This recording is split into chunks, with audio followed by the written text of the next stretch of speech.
Radio Sucesos 101.7 FM presenta su noticiero Sucesos con Milton Pérez y Verónica Larrea. Un periodismo libre para una democracia plena. Los hechos y las opiniones de los sucesos que marcan nuestro tiempo.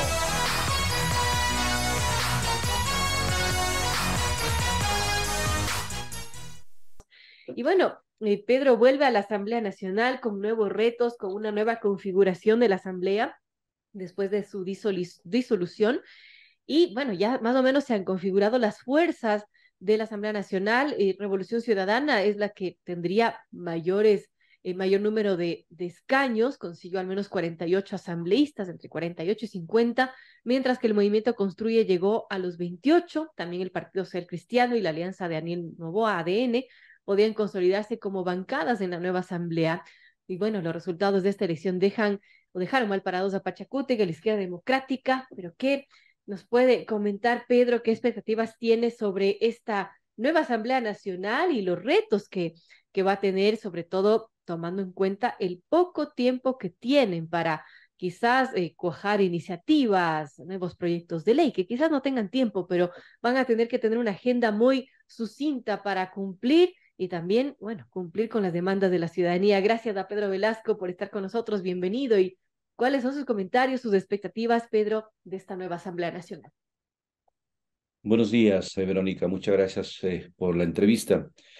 La expectativa no solamente debe ser de quienes vamos a integrar el nuevo ente legislativo, sino más bien de la ciudadanía, porque nos debemos a una votación que es una votación de esperanza, de cambio, de resultados. Un poco pasar la página de lo que pasó el 17 de mayo y lo que nos toca es reivindicar un trabajo, y para ello es necesario que las nuevas bancadas que se integren al interior de la función legislativa tengan ese compromiso de trabajar una agenda legislativa mínima.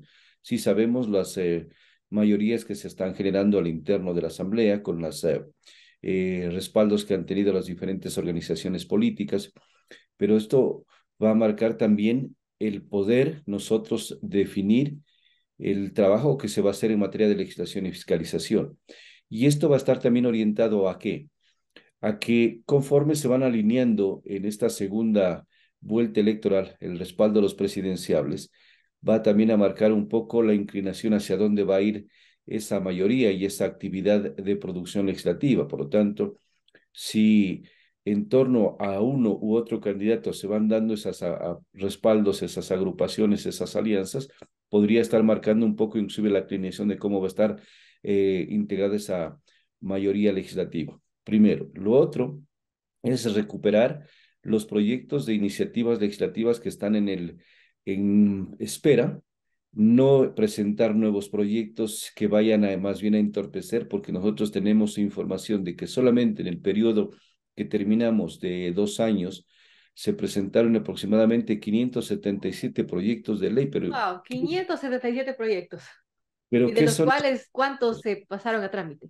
Pero ¿qué son esos proyectos? Muchas veces son el cambio de una palabra, el cambio de un renglón, que eso no significa mayor cosa. Claro. Tenemos que nosotros recuperar aquellos que son de interés urgente e inmediato. Tenemos, por ejemplo, el tema del Código del Trabajo. Es un código que requiere actualizarlo, modernizarlo, y ese está listo como para poderlo trabajar. Tenemos en carpeta temas de la Ley de Seguridad que deben ser complementadas para darle solidez a la acción de las Fuerzas Armadas, de la Policía Nacional en su lucha y combate directo contra la corrupción. Hay necesidad de trabajar en proyectos de seguridad social. La seguridad social está bien golpeada, y si nosotros no entramos a trabajar con intensidad para darle estabilidad, para darle un nuevo marco jurídico que permita ya no ser esa institución que la utiliza todo gobierno como la caja chica del Estado y donde se va llevando los recursos económicos de los servidores públicos, de los trabajadores, de los jubilados, para hacer sus actividades propias del Ejecutivo, en poco tiempo estaremos lamentándonos. Hay necesidad de reformas urgentes al Código Orgánico Integral Penal por esos temas de inseguridad también. Hay necesidad de dar una herramienta jurídica moderna, ágil a la contratación pública. Hay que reformar esa ley orgánica de contratación pública que se vuelve muy engorrosa, muy burocrática, que no nos soluciona los problemas de agilidad en cuanto a adquisición de insumos en hospitales, a contratación en gobiernos autónomos descentralizados. Hay necesidad igual de trabajar en el tema de riesgos. Hay esa ley que está pendiente, la ley de gestión de riesgos. Estamos próximos a enfrentar situaciones bastante difíciles desde el mes de octubre, posiblemente, con el tema del fenómeno del Niño. Es decir, hay tareas pendientes que para eso se necesita madurez, seriedad política y sobre todo compromiso con el país de trabajar en esa agenda legislativa mínima. Importante, amigos, 7:54 conversamos con Pedro Velasco, asambleísta electo por el movimiento Actuemos. Hablamos de los nuevos retos para este legislativo y de la agenda que debería tener la Asamblea Nacional, que tiene poco tiempo, además que tendrá poco tiempo para ejecutar lo que se plantee. Ahora, también, Pedro, como mencionamos, hay ya fuerzas que son mayoritarias, que serán mayoritarias en en este nuevo legislativo, y se trata del correísmo, quienes ya han expresado más o menos sus intenciones, la agenda que tendrán y que van a seguir en el legislativo. Y, por ejemplo, de lo que se escucha es que van a activar nuevamente el juicio político al presidente Lazo, que van a después activar un juicio político a la fiscal general. ¿Cómo ve esas pretensiones que tiene el movimiento, el correísmo? Si estos anuncios lo están haciendo, respeto mucho esa posición que tiene la bancada de Revolución Ciudadana, pero eso significa que se van a descuidar otros temas urgentes e importantes, es decir, van a seguir con la misma tarea que terminamos el 17 de mayo, es decir, buscando protagonismo a través de una interpelación que no tiene ni pies ni cabeza. Yo personalmente digo que prácticamente es un tema cerrado, que ya no deberían ni siquiera mencionarlo. No sé si el tema de la fiscalía tengan argumentos o causales para demostrar un incumplimiento de funciones, porque más parecería como que es una persecución política que se pretende hacer. Y hay que entender que en carpeta están otros procesos de juicio político, sin que eso signifique renunciar a la labor de fiscalización que tienen todo el derecho los asambleístas. Pero está, por ejemplo, el juicio pendiente a los vocales del Consejo Nacional Electoral, que es algo pendiente desde hace periodos anteriores que por el tema de el proceso electoral se suspendió y hay que retomar esos temas.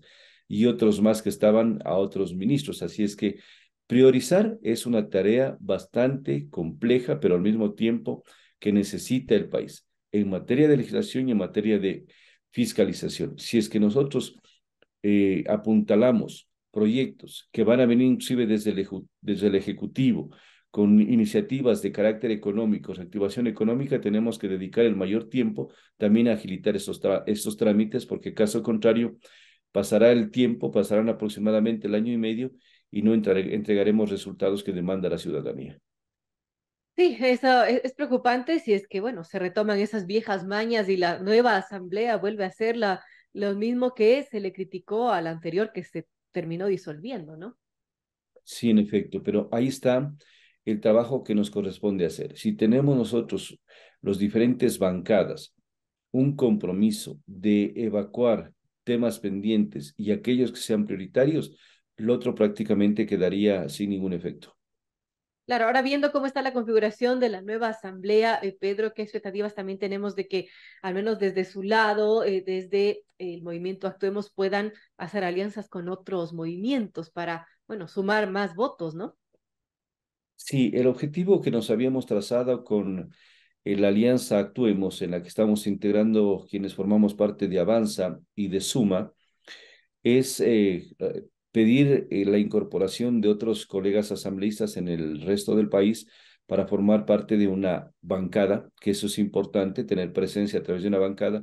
En la alianza tenemos 8 asambleístas, Ujú. hemos estado conversando con otros asambleístas de jurisdicciones provinciales y vamos en buen camino. Hay una buena predisposición de integrar esta bancada y ahí sí estaríamos viendo de que habría una bancada de Revolución Ciudadana, una bancada de Construye, la bancada de el candidato presidencial Daniel Noboa, posiblemente también la bancada social cristiana, y si nosotros logramos consolidar, como en efecto lo estamos haciendo, tendríamos esta otra bancada de Actuemos y los demás allegados de organizaciones políticas, de movimientos provinciales e independientes. Bueno, está Pachacuti, está claro que se puede, hay movimientos locales, también hay uno del movimiento Amigo, me parece, con todos ellos están dialogando. En efecto, se está haciendo estos trabajos de acercamiento, pero con una sola finalidad. Aquí no se trata de buscar posicionamientos en autoridades de la Asamblea, sino fundamentalmente el trabajar en una agenda legislativa mínima que debería ser la tarea primera que tengamos quienes vamos a entrar a la Asamblea. Esa agenda legislativa significa una relación al interno de la Asamblea y la relación también con el Ejecutivo, porque ese rompimiento no es nada positivo para el desarrollo del país y para la gobernabilidad. Es decir, armonicemos nuestra agenda y armonicemos la agenda que tiene el Ejecutivo y en base a eso se puede trabajar en conjunto. Sea quien gane la presidencia de la República. Eso es lo que el país demanda, una dosis de alta responsabilidad. Es que aquí no se trata de defender una u otra posición política, se trata de defender los intereses nacionales y eso es lo más importante. Importante, amigos, 8 en punto, conversamos con Pedro Velasco, asambleísta electo por el movimiento Actuemos, hablamos de los retos de la nueva Asamblea Nacional. En lo personal, Pedro, ¿usted va a presentar algún proyecto, alguna acción que será su bandera para este poco tiempo que tiene la nueva Asamblea Nacional, que tendrá la nueva Asamblea Nacional? Nosotros tenemos presentados fundamentalmente 5 proyectos de ley, de los cuales le priorizo uno. El tema de la codificación del Código Orgánico Integral Penal que fue presentado desde el mes de marzo aproximadamente, que fue aprobado por la Asamblea. Está listo el informe de la Unidad de Técnica Legislativa para que pase al Pleno y el Pleno en un solo debate este tema de la codificación lo puede aprobar. Eso es lo que vamos nosotros a impulsar. Hay otro proyecto de ley que presentamos también que reemplaza a la ley de servicio cívico militar obligatorio, que es la ley de servicio cívico voluntario, que es importante porque va a permitir a los jóvenes incorporarse en esta actividad y tener posibilidades de terminar sus estudios, que es básico y fundamental. Así es que este es otro proyecto importante. Y también está en carpeta, y eso vamos a retomarlo, para las provincias fronterizas. Nosotros venimos de una provincia fronteriza como Escarchi, en el norte del país, y al igual que el resto de provincias fronterizas, necesitan una ley de desarrollo fronterizo. La que tuvimos anteriormente nunca surtió ningún efecto, solamente quedó en teoría y hoy queremos darle una aplicabilidad con resultados favorables a todo el cordón fronterizo de el Ecuador. Así es que ese es otro tema prioritario, aparte de los que hemos mencionado, que desde luego vamos a impulsar y apoyar. Bien importante, y gracias a Pedro Velasco, asambleísta electo por el movimiento Actuemos, y bueno, esperemos que todas esas expectativas se cumplan y que la Asamblea Nacional deje de lado esas mañas que, bueno, llevaron a su disolución, a tener una de las calificaciones más bajas de la historia y que, bueno, finalmente puedan atender las demandas ciudadanas. Gracias, Pedro, por estar con nosotros. Muchas gracias, un buen día.